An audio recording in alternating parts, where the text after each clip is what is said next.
Welcome to The Explainer. Today, we're diving into a really provocative thought experiment from Clarey's book, A World Without Men. It takes a pretty common modern idea and just pushes it to its absolute logical extreme. So you've probably heard this a million times, right? The idea that women are independent, that they don't need men. Well, this book asks a pretty stark question. What if we actually put that to the test?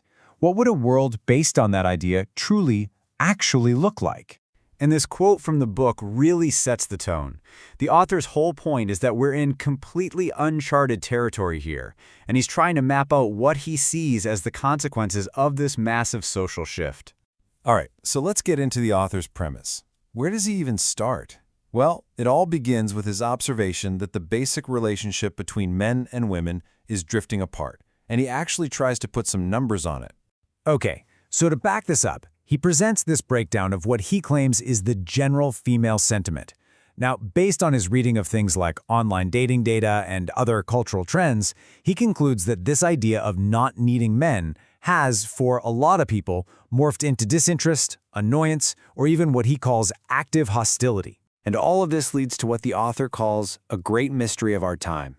You see the headlines, right? Millions of men are leaving the workforce, they're not going to college as much, they're putting off marriage. The book's suggestion is that this isn't just a random trend. It's a direct response to that sentiment we just saw. Okay, so if that's the effect, what's the cause? What's the diagnosis? Well, the author proposes a pretty controversial theory to explain why men are checking out. He calls it socio-sexual economics. And here it is. This is the absolute core of the book's argument. His theory is that for most of history, men's incredible drive to build, to invent, to produce, it wasn't just for fun. He argues it's an economic activity that is fundamentally fueled by the biological goal of attracting a mate and starting a family. Now, according to this theory, that motivation engine doesn't just run on anything. It needs a very specific type of fuel. He lists these qualities you see here, which he argues are just rooted in biology, as the essential ingredients needed to inspire men to be at their most productive. And then he uses this pretty brutal analogy from the book. His contention is that, in his view, this fuel is no longer being provided. And because of that, the male engine that he believes drives the economy isn't just sputtering out, it's in danger of completely breaking down. Okay, so from theory, let's pivot to the numbers. The author tries to back all of this up with economic data, where he attempts to calculate the separate productive value of men and women. So first up, he runs this thought experiment where he hypothetically splits the U.S. economy in two.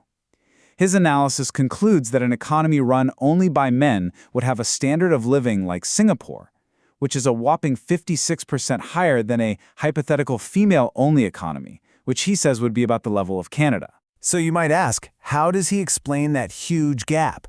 Well, he breaks down all jobs into these 4 categories that he created. He defines critical jobs as the really tough physical stuff. Think manufacturing, construction, mining, things like that. And his claim is that men overwhelmingly do the jobs he considers absolutely essential for a modern society to even function. And when it comes to the topic of innovation, he points to this data on Nobel Prizes in the sciences. Looking at the last 50 years, his argument is simple.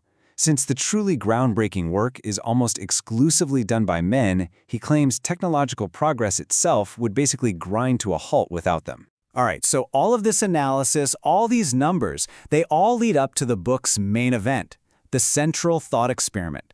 What would actually happen in really practical terms if every single man just vanished tomorrow? First up, he predicts infrastructure would almost totally collapse, and it starts with housing.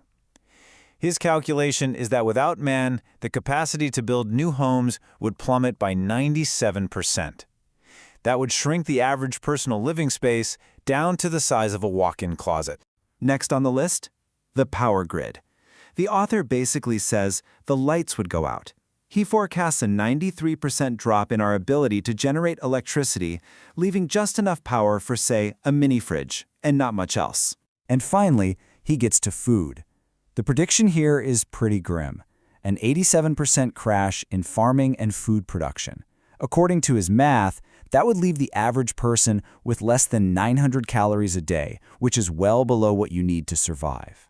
So when you put it all together, the book paints this really bleak picture. As you can see here, the author argues an all-female society would have the electricity of Zambia, the crime rate of Honduras, and an average GDP like Kenya's. In his view, it would be like reverting to a developing nation overnight.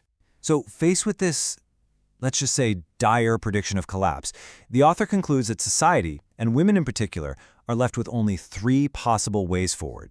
Just 3 choices. And here they are. The author lays it out like a stark ultimatum, arguing there's no magic 4th option. Choice 1. Women step up and do all those hard, critical jobs themselves. Choice 2. Do nothing and just accept a slow slide into poverty as men continue to check out. Or choice 3. Return to traditional roles to get men motivated again. But in his view, a price is always paid, whether it's in hard labor, in wealth, or in freedom. So in the end, the book predicts we're most likely to choose option 2, that slow, steady decline. But the author leaves us with one last, kind of chilling question. In a world as complex as ours, a gradual decay rarely stays gradual forever. What happens when that next critical piece gets pulled out and the whole thing suddenly comes crashing down?